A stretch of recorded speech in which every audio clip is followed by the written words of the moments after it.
Hello everyone, আমি shiny. কেমন আছেন আপনারা সবাই? আশা করি ভালোই আছেন। আজকে আমি যাচ্ছি ইন্ডিয়ার উদ্দেশ্যে, নেদারল্যান্ডস থেকে সোজা কলকাতা। আসলে আমার বোনের বিয়ে আছে, আর সেই উপলক্ষে আমি প্রায় 1.5 মাস আগে এখান থেকে যাচ্ছি। আর সায়ন্তন যাবে বেশ অনেকগুলো দিন। ये कौन है? এবারে আমার ফ্লাইট আছে আমস্টারডাম থেকে দিল্লি, আর দিল্লি থেকে কলকাতা। আর আমি যাচ্ছি দাদাদের সাথে। আসলে সায়ন্তনের বেশ অনেক দিনের পরিচিত, একসাথেই থাকতো সেরম আর কি। আর এতদিন থাকতে থাকতে আমারও পরিচিত হয়ে গিয়েছে। আর এই হলো আমাদের কিউটি পাই। आ जाओ आ जाओ आ जाओ। এবারের জার্নিটা বেশ অন্যরকম হতে চলেছে। এই প্রথমবার আমি ওকে ছাড়া কোথাও যাচ্ছি। এখানে আসার পর থেকে ঘুরতে যাওয়া বলুন বা বাড়ি যাওয়া, সব কিছুই একসাথেই করেছি। যদিও তারা সাথে ছিল বলে হয়তো জার্নিটা অনেকটাই সহজ হয়েছে। আমি আছি আমস্টারডাম এয়ারপোর্টে, যাচ্ছি আমি বাড়ি। আমি একাই যাচ্ছি, সায়ন্তন যাচ্ছে না। আমার থেকে প্রায় 1-1.5 মাস পরেও আসবে, যার জন্যে বেশ খারাপও লাগছে। এখন ঘড়িতে সময় 6:30 মতো। আমাদের ফ্লাইট আছে 8টার সময়। আমরা বাড়ি থেকে বেরিয়েছিলাম ওই 3:30-র দিকে। তারপরে পৌঁছেছি এয়ারপোর্টে 4:30 এরম সময়। সায়ন্তনও এসছিল আমাকে সি অফ করার জন্যে। বেশ অন্য রকমের একটা ফিলিংস হচ্ছে আজকে এই এয়ারপোর্টটাতে। এর আগেও আমি অনেকবার এসেছি, কিন্তু এরমটা লাগেনি। ওয়াও, এখানে যে এত বড় একটা অ্যাকোয়ারিয়াম আছে সেটা চোখেই পড়েনি। আর আমার না অ্যাকোয়ারিয়াম ভীষণ ভালো লাগে। আমার ইচ্ছে আছে যখন ইন্ডিয়াতে ফিরে যাব এত বড় একটা অ্যাকোয়ারিয়াম রাখবো ঘরের মধ্যে, আর যার মধ্যে থাকবে প্রচুর fish. Passengers on Air India Flight 156 to Delhi. অপেক্ষা করতে করতে আমাদের ফ্লাইটে ওঠার সময়ও হয়ে গিয়েছে দিল্লির ফ্লাইটের জন্যে। আর এই যে সিট ছিল কিন্তু আমার আলাদা আর ওদের আলাদা। যেহেতু টিকিট একসাথে কাটা হয়নি, আমি প্রায় অনেক দিন পরেই টিকিট কেটেছিলাম, তার জন্যে একসাথে সিট পাওয়া যায়নি। তাও ঠিক আছে, কোনো ব্যাপার না। জাস্ট 3-4 দিন আগেই নরওয়ে থেকে ফিরলাম, আর আজই জার্নি করতে হচ্ছে। আমার না কয়েকদিন ধরে ভীষণ ঠান্ডা লেগে আছে, আর এই ঠান্ডার মধ্যে ফ্লাইট জার্নিটাকে যেন আরও বেশি বিরক্ত লাগছে। কিন্তু মনের মধ্যে একটু আনন্দও আছে যে সকাল হলেই সোজা দিল্লিতে পৌঁছে যাব, আর দুপুরের সময় বাড়ির সবাইকে এক নিমেষে কাছে পাবো।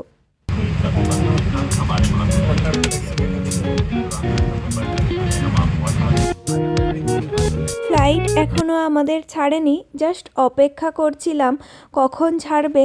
আর আমি একটা টেনে ঘুম দেব, কারণ ফ্লাইটে উঠে ঘুমানো ছাড়া আর অন্য কিছু কাজ থাকে না। এয়ার ইন্ডিয়া ফ্লাইটটাতে দেখলাম রাতের খাবার খুব তাড়াতাড়ি সার্ভ করে দিয়েছে। মানে রাতে ঘুম থেকে উঠে খাওয়ার ঝামেলাটা আর হলো না। আর আমার পাশেই বসেছিল জানেন, দুজন হয়তো নিউলি ম্যারিড কাপল ঘুরতে এসেছিল। দেখে তো তাই মনে হলো। আমার পাশে যে মেয়েটা বসেছিল তার সাথে তো আমার বন্ধুত্বও হয়ে গিয়েছিল। দুজনে বেশ গল্প করছিলাম। একটা মিক্সড ভেজ আর পালং পনির, আর এখানে আছে রাইস, আর ওইদিকে ওই ছোলা আলু দিয়ে একটা চাট টাইপের এরমই থাকে। আগে না আমি ননভেজ নিতাম, কিন্তু ননভেজটা ফ্লাইটে আমার একদমই ভালো লাগে না, তার জন্যে এই ভেজগুলোই নিই। ফ্লাইটে একটা সারা রাত কাটানো মানে কতটা জটিল সেটা নিশ্চয়ই আপনারা বুঝতেই পারছেন। সেটা আর আলাদা করে বলবার কিছুই নেই। অনেক কষ্টে উঠে জেগে বসে টিভি দেখে গান শুনে একটা রাত কাটালাম। তবে সকালে উঠেই দেখি একদম ঝলমলে রোদ উঠেছে, আর যেটা দেখেই এক নিমেষে মনটা ভালো হয়ে গেল। নেদারল্যান্ডসে তো আর রোদের দেখা পাওয়া যায় না, আর তার উপরে আবার এত ঠান্ডা লেগে আছে। তাই এই রোদটা পেয়ে যেন এক নিমেষে মনে হলো বেঁচে গেলাম। আর এই দিকে দেখুন, একটু রোদ পেতে না পেতেই দেখি এয়ার ইন্ডিয়াতে এটা একটা অন্য রকমের সেটিংস। যে অটোমেটিক্যালি সব জানলাগুলো নীল কালারের কিছু একটা পর্দা দিয়ে ঢাকা হয়ে গেল। এখানে আলাদা করে কোনো জানলার যে কার্টেন্স থাকে তার ব্যবস্থা নেই। বেশ অন্য রকমের লাগলো, ভালো আবার খারাপও বলা চলে। দেখুন দেখতে দেখতে ব্রেকফাস্টও দিয়ে দিয়েছে। ব্রেকফাস্টেও প্রচুর মেনু ছিল, আমি জাস্ট ক্রসনটা খেয়েছি, আর কিছু খাইনি। আর দেখতে দেখতে আমাদের ফ্লাইট ল্যান্ডও করে গিয়েছে দিল্লিতে। মনের মধ্যে যে কী আনন্দ হচ্ছে আমি বলে বোঝাতে পারবো না। সত্যি আর কিছুক্ষণ পর বাড়ি পৌঁছে যাব। দিল্লি এয়ারপোর্টে পৌঁছে গেছি, লাগেজ নিয়ে নিয়েছি। এরপরে দিল্লি থেকে কলকাতার ফ্লাইট নিতে হবে। দিল্লি এয়ারপোর্টে এসে প্রথমে ইমিগ্রেশন করতে হলো, আর তারপরে সোজা লাগেজের সেকশনটায় চলে এসেছি। আর সঙ্গে সঙ্গে দেখি আমার লাগেজটা চলেও এসছে। খুব একটা বেশি সময় অপেক্ষা করতে হয়নি। এই প্রথমবার আমি এয়ার ইন্ডিয়ায় ট্রাভেল করছি। এর আগে যতবার ট্রাভেল করেছি প্রত্যেকবারই এমিরেটস বা কাতার হয়ে গিয়েছি, তবে এবারে যুদ্ধের কারণেই মেনলি ওটাকে অ্যাভয়েড করা। ওই যে ওখানে ফ্লাইটের ইনফরমেশন দেওয়া আছে, চলুন একটু দেখে নিই। তারাকে আর দাদাকে এখান থেকেই টাটা বলে দিলাম, কারণ দিল্লি থেকে ওরা যাবে গোয়া, আর ওদের টার্মিনাল ছিল আলাদা আর আমার টার্মিনাল আলাদা, যার জন্যে আমি আমার লাগেজ সমস্ত কিছু দিয়ে এখন যাচ্ছি ফ্লাইট নেওয়ার উদ্দেশ্যে। আমস্টারডাম থেকে দিল্লি পৌঁছে গেছি, এখন যাচ্ছি দিল্লি থেকে কলকাতা। এই হচ্ছে আমার বোর্ডিং পাস। সিকিউরিটি হয়ে গেছে, লাগেজ চেক ইন হয়ে গেছে, এরপরে নিজেকে চেক ইন করা বাকি আছে। আর 1.5 ঘন্টার মতো সময় আছে, তার মধ্যে আমি ফ্লাই করে যাব, বাড়িও পৌঁছে যাব। বেশ অন্যরকম একটা ফিলিংস আছে মনের মধ্যে। এই প্রথমবার আমি একা একা ট্রাভেল করছি। এমনিতে ওর সাথে গেছি, তবে একা একা ট্রাভেল করতে একটু সাহসও লাগে আর একটু নতুন নতুনও লাগে। পৌঁছেই গেলাম।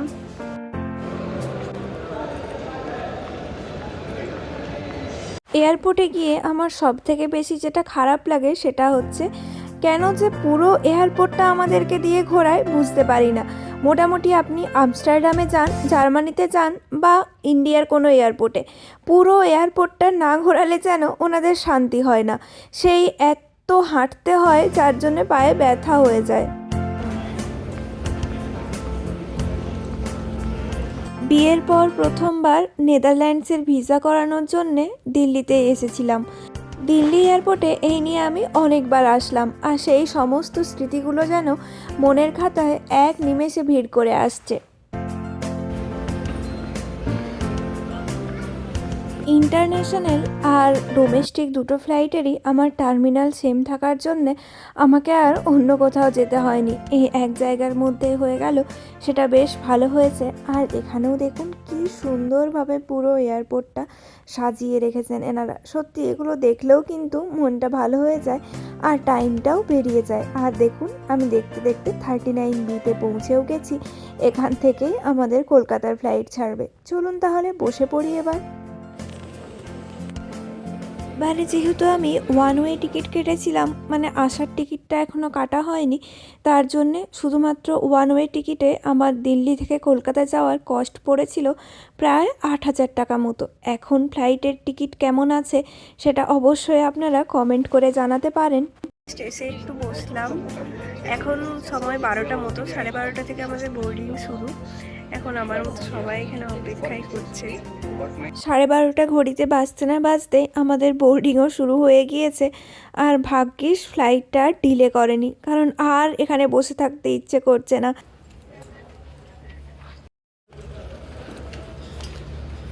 একজন দাদুই মনে হয় প্রচুর চকলেট কিনেছে তার নাতি নাতনিদের জন্যে। যখনই কেউ বাইরে কোথাও যায় তখনই বাড়ির সবার মনের মধ্যে একটা এক্সপেকটেশন থাকে যে কিছু তো আমার জন্য নিয়ে আসবে। আর সত্যিই তো নিয়ে আসাও তো উচিত, বলুন, ঘরের সবাই তো অপেক্ষা করছে।